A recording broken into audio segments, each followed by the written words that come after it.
I'm sure you're aware of the fact that there's been quite a lot of discussion in the last decade or so regarding the coming of age of the baby boomers, so to speak, as the group of individuals who were born in the post-World War II era, I believe through the early 1960s. There was a boom in the birth rate during that period of time, perhaps because of optimism in the United States. For whatever reason, it ended around the time that the birth control pill became popularly available in the early 1960s, and with that, the birth rate dropped, and sex and reproduction really kind of became two separate things in many persons' eyes, particularly for women.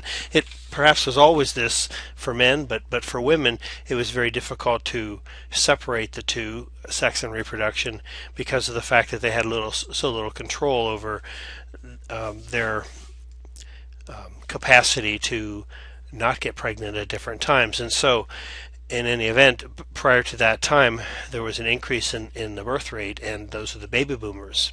The baby boomers outnumbered those in the next generation by quite a bit, and so with such things as Social Security, now the fewer younger workers are paying taxes to support larger numbers of baby boomers who have begun to retire at this point in time. And so there's a lot of concern about what's going to happen with the Social Security fund over the years, those kinds of things. There are political solutions that can be taken that can make the Social Security system solvent, as I understand it. None of our politicians, Republican or Democrat, have really had the courage they need to have to make those changes. But in any event, we're not going to really talk about that in this lecture or the next this week, but rather we're going to focus more upon the fact that a large number of Americans now are getting older and retiring, and are going to begin to experience some of the difficulties that elderly individuals experience. Add to that the advances that have been made in medical science, and they touch on this a little bit in this chapter, and you can see that our lifespan is becoming longer and longer, and so more and more the social work profession is going to find itself facing the need to help individuals of the older generation. The Administration on Aging in 2010 reported that adults 65 years or older, 65 years being well, actually now it's 66 years, the age of full retirement for Social Security purposes. Adults 65 years or older numbered almost 40 million in 2009, representing about 12.9% of the U.S. population. That is about 1 in 8 Americans. This is expected to grow to be 19% of the population by the year 2030. And of all age groups, and this just shows you what medical science has done, Americans over age 85, that the number of individuals in that group are increasing faster, proportionally speaking, than any other age group. There are some predictions that as many as 4 million Americans will be older than age 100 by 2020. You realize that's just the end of this decade, and that about a third of the population will be composed of Americans older than age 65. So this is right around the bend. You'll notice that there are some differences here with the Census Bureau and other demographers, but the figures here, even for the Census Bureau, suggest as much as 1 to 4 million individuals will be 100 years of age or older by the year 2050. Certain kinds of problems are specific to the age group, and while these problems can exist in any age group, they become more frequent with older adults. For adults, for instance, 5 to 7% of those over age 65 and about a third of those aged 85 or older will suffer from dementia, which is an irreversible deterioration of cognitive abilities that usually have emotional issues such as depression and anxiety connected to it. Another problem that is faced by older adults includes anxiety, and here it says 6% of older adults at the present time experience problems with anxiety for a period of 6 months or longer. So this is, in a sense, can be called a chronic condition at that point. With that, there tend to be much higher suicide rates than other age groups. Caucasian men who live alone in particular suffer the highest suicide rates, and I think we talked about this in a previous, it might have been the section on mental health where we talked about uh, Caucasian males over age 85 had the largest the largest suicide rate of any demographic group. Sleep problems are also something that tend to increase as individuals get older, and it says about half of the individuals over age 80 have problems with sleep. Now, interestingly, alcohol problems are lower in this group than for other age group, but still a certain portion of men over the age 65 experience this particular problem. Drug abuse is more of a common problem among older adults, and not that older adults are sitting around toking on joints or anything like that, so much as it is that they have prescribed medication by doctors. And this is one of the things that we find in the medical care of older adults, is that oftentimes physicians will write prescriptions to deal with the conditions without really looking to see what is going on. Depression is something that's not uncommon with adults over age 65, and oftentimes they find themselves experiencing feelings of sadness and helplessness, and it can come on pretty quickly in adults who are experiencing physical problems or have had other emotional problems. And one of the things that occurs sometimes that can be the result of depression, although not always, is memory loss, which is another common issue for older adults. And finally, this talks about the onset of Alzheimer's disease, which affects memory and produces symptoms of disorientation. It is not unlike dementia, but it's a much more severe form of that, and is something that is really being studied quite a bit at present time. Alzheimer's research is has got a lot of attention these days, and is something that I think increasingly we'll be dealing with as our length of life continues to lengthen. Here are some of the social programs that exist to help older adults, and mostly you are probably familiar with these. Social Security, of course, Medicare, which is the medical insurance program run by the federal government for adults who are retired and some disabled individuals. Elder abuse programs, and by that we mean programs that adult protective services, essentially, that look after vulnerable adults and investigate complaints of abuse or neglect involving older vulnerable adults. Senior centers which provide a variety of services. Meals on Wheels, which oftentimes are voluntary organizations that deliver hot meals to seniors who are often shut-ins and visit with them a bit. Assisted living, low-income living, nursing homes, all those kinds of things, providing for medical care at various levels of need. In some communities, for instance, actually individuals with insurance programs are finding themselves able to buy into communities where there's a whole range of services being offered to aging adults, that when they move in there they may be fully independent and functional on their own, have their own home, but as they age longer they can move into whether it be apartments or sheltered areas where there's some loose supervision to more like assisted living into nursing homes, all being kind of a part of the package of having bought into this particular community. Now this is sort of a higher end kind of a thing that isn't available for most seniors at this point, but that kind of model I think is something that might be useful as our population continues to age in larger numbers. Now, I mentioned Social Security, and this is the primary income source for many older Americans. And the amount that you get in Social Security is based upon the number of years you've worked and the amount of money that you've paid in other words, the salary that you've earned. A lot of individuals think that when they pay Social Security taxes that really this is money they've earned and they're putting it into their own savings account and they're going to get their money back when they retire, and that is not at all what it is. This is a welfare program for workers, essentially. All of us who work pay, well, with some exceptions.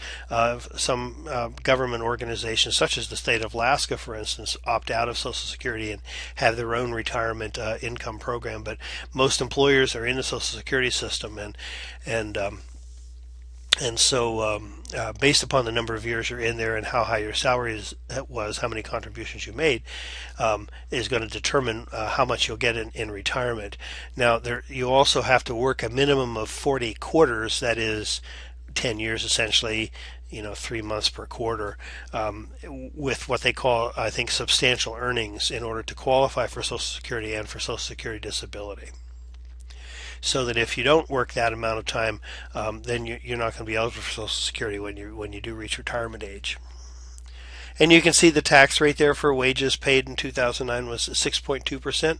So the employer pays into Social Security, the employee pays into Social Security at that rate of the employee's wages, and the employer pays an equal amount into the Social Security system on behalf of that employee. And there was a maximum wage, which at that time was in 2009 was $106, almost $107,000. So that if you earned more than that, you didn't pay any more Social Security taxes. Some people think that one way to help bail out the Social Security system is to do away with this maximum tax, or at least raise it quite a bit, because here we have individuals who are earning a lot of money, who are not paying into the fund any longer, when this could be a significant contribution to the fund. Social Security offers disability benefits for those individuals who have worked those 40 quarters, who have become disabled and can no longer work. It is not easy to get qualified for Social Security disability, but that program is available, and will pay benefits for that person if they become disabled before reaching the retirement age of 65 to 67, depending upon when you were born. Survivor benefits are eligible for those children and spouses of primary participants in the Social Security system, so that if an individual dies while they're still earning and they have minor children, well, actually they don't even have to be earning, while they have minor children, the children and the spouse can draw a monthly benefit on that worker's account. And of course, then there are also retirement benefits, and at this point, early retirement remains at 62. You can retire at 62 in the Social Security system, but you take a reduced amount of money. It's about 25% less, I think, at 62 than you would if you waited until your full retirement age of 65, 66, or 67. Medicare is the medical insurance program that goes along with Social Security, and the Social Security Act established in 65 both Medicare and Medicaid. Now, Medicaid is a state program that is partially funded by the federal government, actually significantly funded by the federal government, I should say. And the Medicaid program focuses more upon those individuals who are low income or who are disabled and do not qualify for Social Security disability because they haven't worked long enough. Medicare covers more the retired workers and elderly individuals.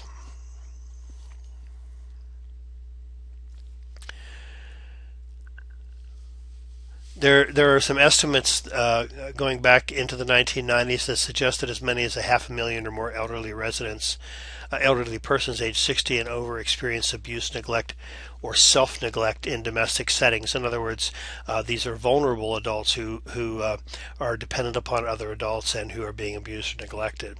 And there is an agency, as I said, in every state, the Adult Protective Services System, much like child protection, that will investigate concerns regarding abuse or neglect that are reported to them.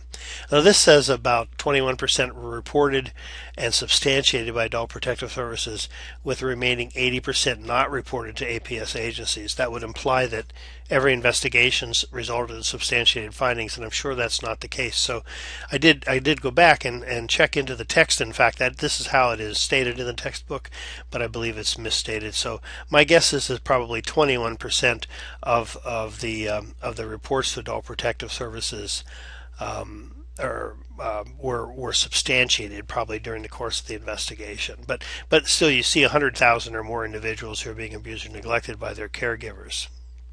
The most frequent, not unlike children actually, the most frequent neglect of the elderly was harm to the elderly, I should say, maltreatment to the elderly was neglect. Emotional and psychological abuse was second, which is higher than with children generally. Physical abuse third. Financial and material exploitation was another type of abuse of elderly, and then abandonment also. Nothing is mentioned here about sexual abuse, but sexual abuse of the elderly also can be an issue, but it's in smaller amounts, and so apparently doesn't seem to warrant the author's concern in this particular section. Of the abusers who, the perpetrators of this abuse, adult children of the elderly individuals are the largest category of perpetrators. Almost half of those substantiated incidents of maltreatment of elderly persons were brought about by the adult children of those persons. That's not too surprising when you consider that that is usually in an in-family situation. It would usually be adult children that are taking care of frail elderly individuals. You see here, spouses followed second, other relatives third, grandchildren were last. And again, these are the individuals who caretaking usually falls to. There is a commonality of physical frailty among most of the elder abuse and neglect victims, and so it makes it very difficult for them to be able to defend themselves, to speak up for themselves, and to get out of a dangerous situation. Much like children. There are some beliefs that as little as 1 out of 14 domestic elder abuse incidents are reported, and so there's probably quite a bit more going on out there than we know about at this present time. Based on these estimates, though, somewhere around 1 to 2 million elders would have been victims of abuse in the mid-1990s during 1 year, indicating that the majority of cases would go unreported to state protective agencies. So this is a problem that is of grave concern. Social workers certainly get involved in these types of incidents.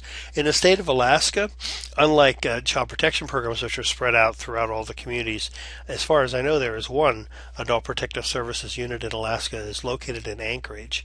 All calls go to that unit from all over the state, and what I think they do sometimes is contract with local senior serving agencies to look in on individuals and to conduct part of the investigations for them.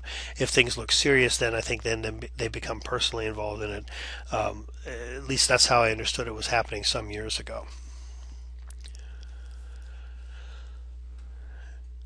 Abusive caretakers aren't villains. They aren't goblins and ghouls. They are human beings who have a lot of stress on themselves. And here you see some of the types of abusive caretakers, overwhelmed being the first one. If you know of an individual who is caring for their frail elderly relative, it's very useful for that individual to have a respite from time to time, even if it's just a matter of someone going in and giving them a break and letting them go out for the afternoon to take care of themselves, or to go do the grocery shopping and not have to worry about what's going on at home or whatever it might be. But it's very sometimes the shut-ins actually wind up shutting in the caretaker as well because of their needs, and so respite care can be very, very important. There are adult daycare programs as well that give caregivers an opportunity to take a break and to take these elderly individuals who need a high level of care to a facility for the day. In Kenai, there's a facility called the Forget-Me-Not Center, which provides adult daycare services for frail elderly. I don't know that that includes Alzheimer's patients. It may, but and also you see other kinds of types of abusive caretakers as well. But I think it's safe to say that the caregiver who is overwhelmed with the care is perhaps the most frequent of all of them. So one thing here, you see senior centers, public and private, offering older people a place to go for meals, social activities, health screenings, flu shots, arts and crafts, opportunities, exercise, those kinds of things. And you'll also see the Meals on Wheels program. I have never in all of my years ever seen it referred to as MOW before, but apparently it is. But again, this is kind of a, from community to community, I think Meals on Wheels are administered by many different agencies and programs, oftentimes utilize volunteers to deliver hot meals, and again, perhaps provide some interaction and visits with with shut-in adults who are unable to care for themselves and unable to get out. It can be a very, very important program for the elderly individual who is really stuck at home.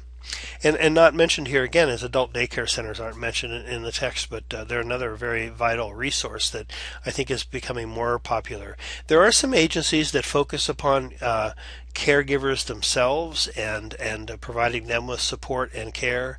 I believe one agency that I'm familiar with is called National Family Caregivers, and what they do is they do try to provide support and services to the caregivers so that they have the burden of caring for frail elderly lifted from them some.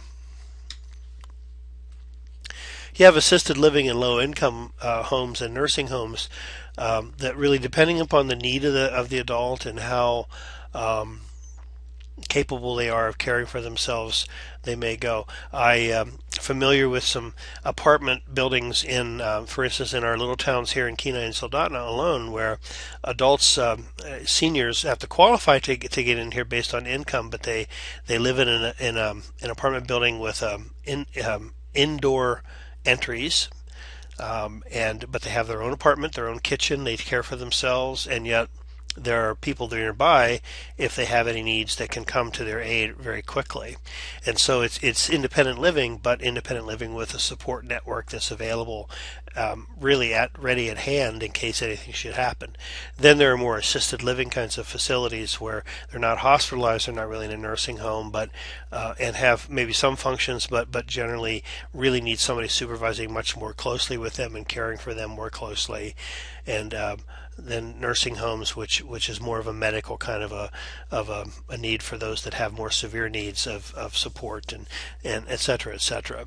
And so a lot of these programs are needs tested. Nursing homes in particular, as this slide mentions, can be prohibitively expensive, and Medicaid will cover for nursing homes and things like this, but in order to qualify for Medicaid, the sad thing is oftentimes the elderly person has to really divest himself or herself of virtually all their possessions. And so this is one of the sad things about America. While we can talk happily about all these programs that are available for the elderly, we really don't treat our elderly very well at the end of their lives, because everything they have worked for, the savings that they've accumulated, perhaps hoping to leave to their children or their grandchildren, or whatever, has to be divested of before they can qualify, because no one can afford to pay out of their pockets for nursing homes, and insurance companies will only go so far, and Medicaid probably will only go even less than that. And so it's kind of a sad thing to see, that the things that the elderly have worked for,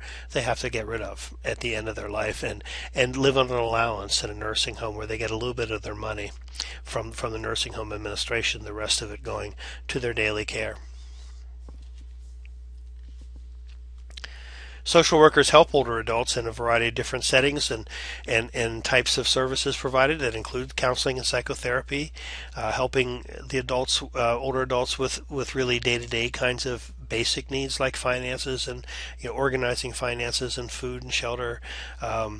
Social workers oftentimes work in nursing homes, not only for discharge planning, but also for helping to coordinate family contact and assisting individuals in eligibility determinations and ensuring that they get the proper level of care.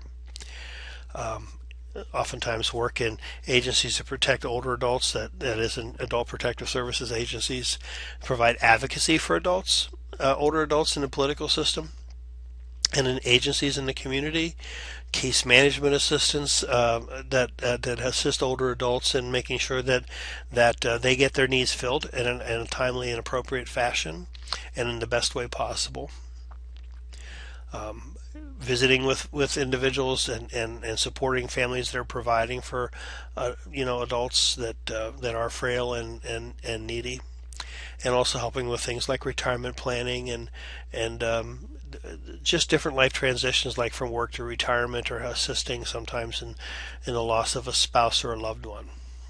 Many different roles that social workers in the field is called gerontology, at least it has been called gerontology, but in the field of working with older adults. And again, I would say that this more and more this field is going to need more people in it as we find the population of elderly increasing quite a bit.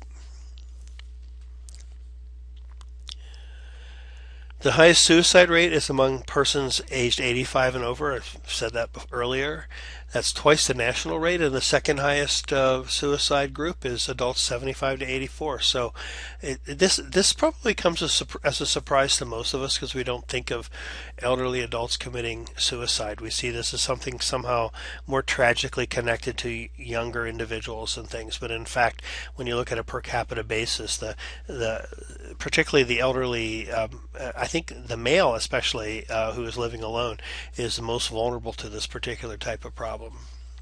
So elderly adults often experience a good deal of anxiety, and sometimes the as the slide points out, how we define and diagnose anxiety with younger patients don't really look at the unique kinds of stressors that older adults deal with. That they have to cope with things like limitations in their finances after perhaps being able to live a fairly good life when they were working full time, reducing to a retirement income or a pension, or drawing on savings that have of course have a limitation that can be very very concerning to the elderly person. Failing health is another concern, the death of loved ones, concern about their own mortality, those kinds of things, as this slide says.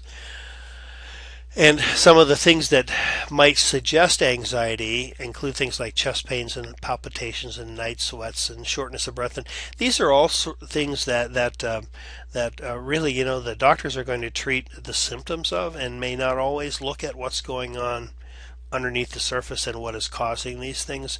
There can be assumption made by physicians that this is these are just the body kind of failing more or less as individuals get older.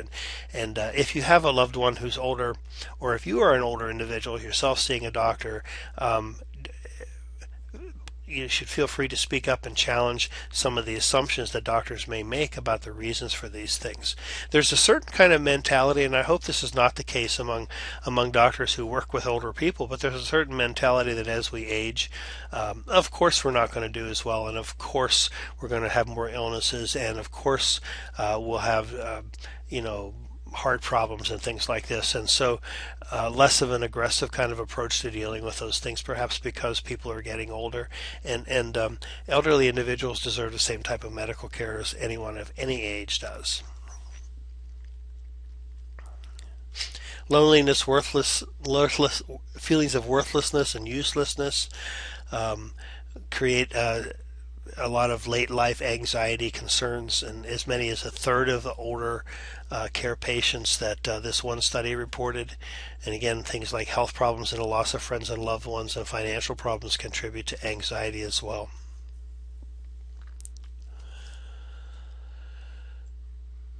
And then, so we look at what are the causes of anxiety. Are there physical causes for the anxiety? Are they more emotional? And here, this suggests, for instance, that the physical cause of anxiety is more likely if the onset of the anxiety comes very suddenly, and that the symptoms fluctuate in strength and duration if fatigue was present before the symptoms of the anxiety were felt.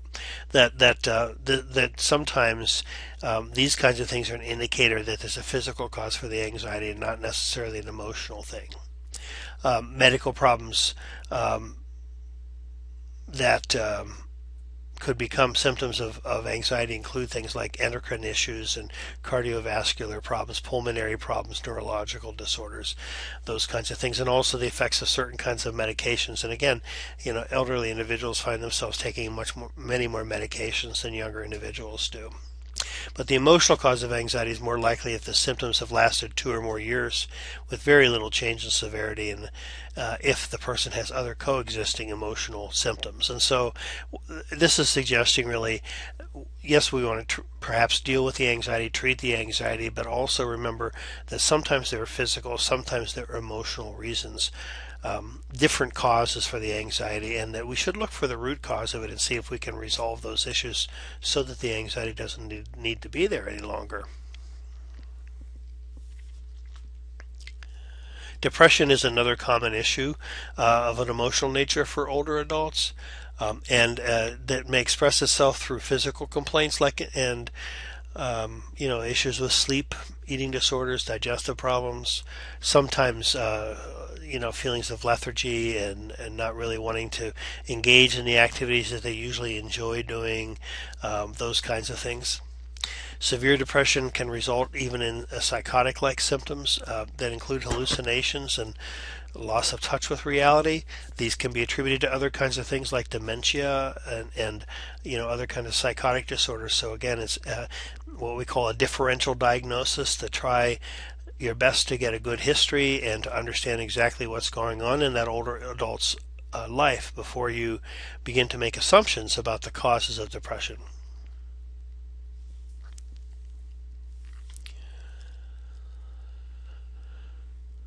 A lot of times there's differences in racial and ethnic lines. Many more Hispanics and African Americans older than age 65 report that their health is only fair or poor as compared to the non-Hispanic white elderly. There are some, actually, as we'll see in the unit on healthcare, which is to come, that there's probably reasons why they don't feel as good, is because they don't get as good of medical care as whites do in the United States. And there are some psychological factors here implied in this one study from the mid-'80s that reported that Mexican Americans tend to see themselves as old much earlier in life than other groups do.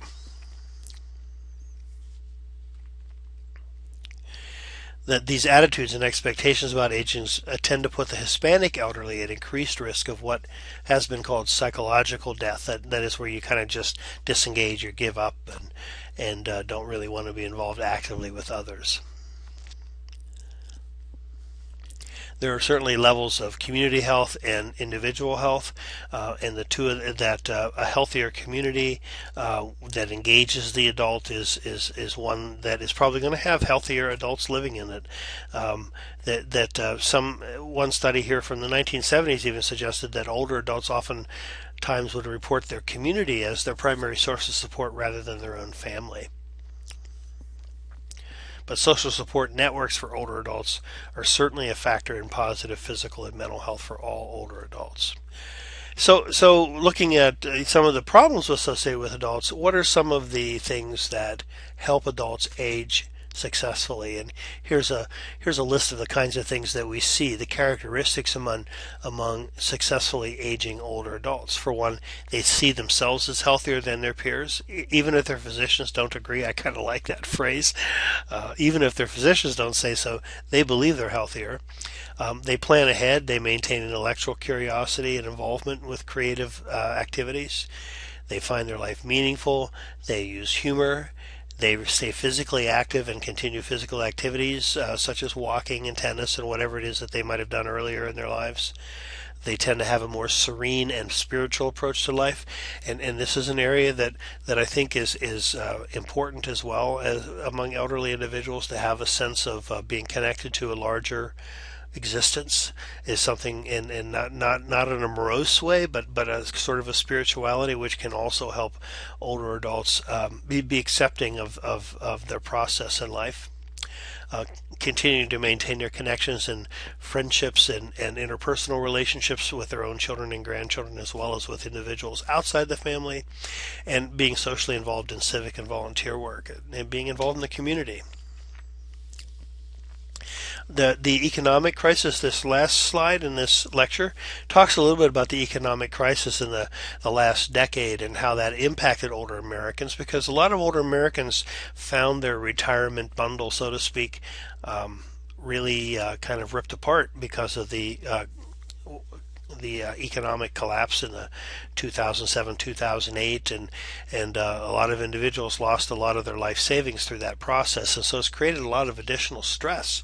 Now, while the economy has recovered and individuals who, for instance, have stayed in the stock market, had things left, there has been a certain amount of recovery that has certainly eased some of those concerns.